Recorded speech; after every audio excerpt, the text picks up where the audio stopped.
Menurut saya ini kan udah 5 tahun Sintayong ya. Terus orang-orang ngomong sekarang, oh komunikasi gini. Di dalam saya kebetulan saya bukan pengamat, saya pelaku. Saya selalu megang tim, baik di Indonesia maupun di luar negeri. Jadi saya tahu bagaimana susahnya membangun tim. Nggak seperti kita ngomong AO, praktek belum tentu bisa. Pak Erick Thohir itu benar, 5 tahun dia pegang tuh konsepnya untuk lolos pre-World Cup ini ya. Kualifikasi. Tapi saya kaget kemarin lihat TV, tahu-tahu bukan dipecat lah, tapi diganti lah pelatih. Langkah yang diambil oleh Pak Erick, jangan sampai kemudian target yang dicanangkan ke depan, ini analisa saya ya, bisa dibantah. Jangan sampai ke depan ada rencana-rencana besar yang ingin dicapai tidak berhasil karena pergolakan ini tidak diselesaikan. Jadi ada perahu besar yang kemungkinan bocor, maka harus ada yang dikorbankan. Dan ini pilihan sulit, sangat beresiko. Istilahnya kalau buah si malakama dimakan bapak mati, tidak dimakan ibu mati. Karena ini ada target besar yang diinginkan oleh publik adalah kita lolos Piala Dunia. Jangan sampai kasus yang terjadi pergolakan di dalam ini kemudian terjadi seperti apa yang terjadi dengan Vietnam, penggembosan terhadap Philippe Troussier. Kita menang lawan Vietnam bukan karena kita hebat, karena Philippe Troussier ketika itu lagi digembosi oleh timnya untuk kemudian dipecat. Yang kedua, jangan sampai kita seperti Mancini di Arab Saudi, gitu kan. Mancini di Arab Saudi digembosi oleh pemainnya juga karena pemainnya tidak suka. Nah sekarang ini maksud saya begini, bukan saya setuju atau tidak setuju dengan digantinya Sintayong. Tapi ingat 2 bulan lagi kita bertanding lawan Australia. Di dunia ini nggak ada pelatih dalam 2 bulan ngangkat tim ke atas tuh nggak ada. Pelatih siapa sebutin? Yang hebat-hebat. Pelatih 2 bulan suruh ngangkat tim. Bisa nggak? Nggak bisa.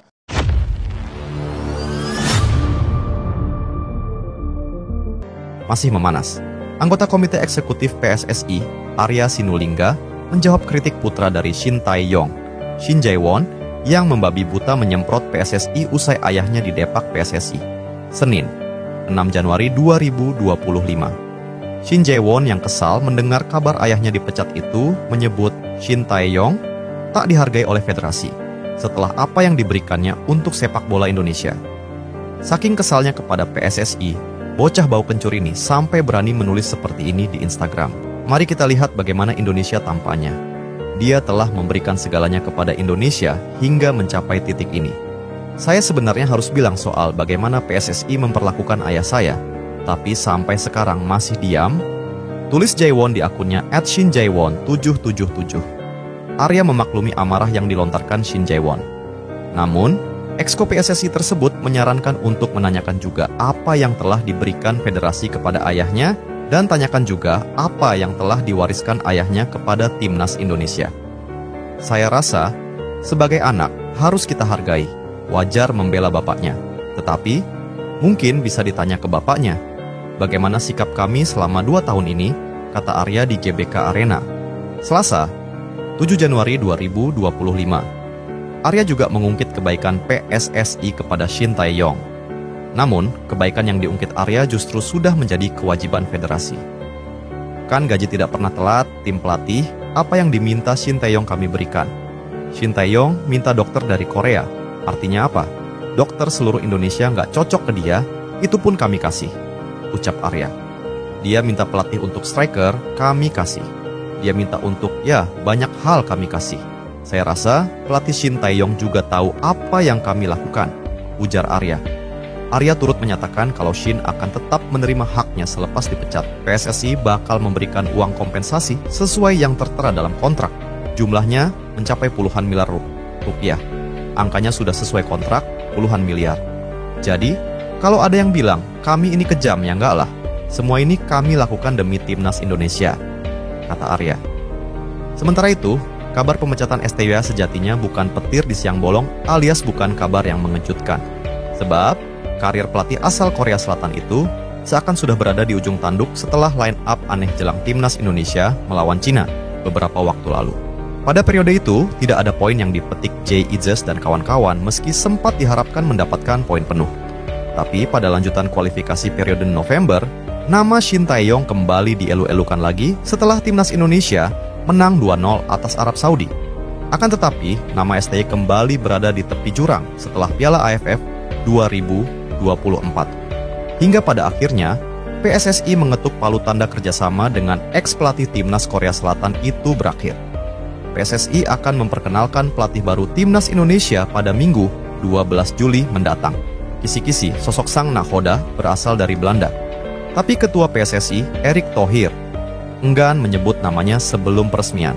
Pelatih baru tanggal 11 datang, nanti tanggal 12 kita akan adakan press conference buat media, jadi biar terbuka tanya-tanya.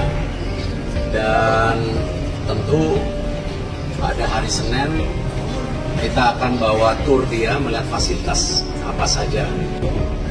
Dari total asisten yang sudah masuk namanya ada 2, karena salah satunya akan fokus ke U23 dan beberapa lagi kayak video analis macam-macam. Kontraknya mas? Kontraknya 2+2. Kandidat pelatih mengerucut pada satu nama, Patrick Kluivert. Legenda Barcelona itu diproyeksikan jadi suksesor Shin Tae-yong memimpin tim Merah Putih menatap pentas dunia. Tugas berat sudah menanti pelatih baru. 4 pertandingan sisa di putaran ketiga. Kualifikasi Piala Dunia 2026 adalah ujian fase pertama untuk membuktikan kualitasnya.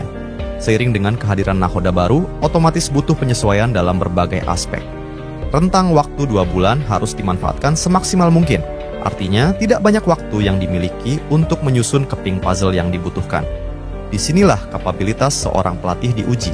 Belum lagi dengan ekspektasi tinggi dari penggemar. Wajar jika wajah baru melahirkan harapan baru yang mungkin saja lebih tinggi dari sebelumnya. Ini yang jadi konsekuensi PSSI yang membuat keputusan besar dengan memilih jalan pertaruhan. Besar harapan, siapapun yang menangani timnas Indonesia dapat membawa angin segar dengan kabar merah putih. Melaju ke Piala Dunia tahun depan. Jika Indonesia gagal ke Piala Dunia 2026, bukan pelatih baru yang akan dihujat netizen, tapi yang pasti Ketua Umum PSSI, Erick Thohir dan seluruh jajarannya. Selanjutnya, ada 5 pemain keturunan Grade A yang menyatakan minatnya untuk gabung timnas Indonesia jika nanti Patrick Kluivert latih skuad Garuda. Ya, setidaknya sudah. Ada 5 pemain keturunan Grade A yang berpotensi gabung timnas Indonesia dalam waktu dekat. Ke-6 pemain ini sejatinya sudah lama dikaitkan dengan skuad Garuda, tapi waktu itu menolak bergabung ke timnas Indonesia karena mereka merasa tidak cocok dengan gaya permainan Shin Tae-yong.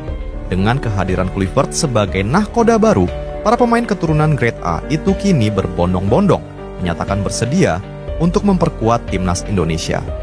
Kluivert memang masih minim pengalaman melatih, namun satu hal yang perlu digarisbawahi, ia adalah legenda timnas Belanda dan membuat beberapa pemain keturunan yang dulu menolak membela merah putih kini mulai tertarik. Lantas, siapa saja pemain keturunan yang dimaksud? Temukan jawabannya di video berikutnya.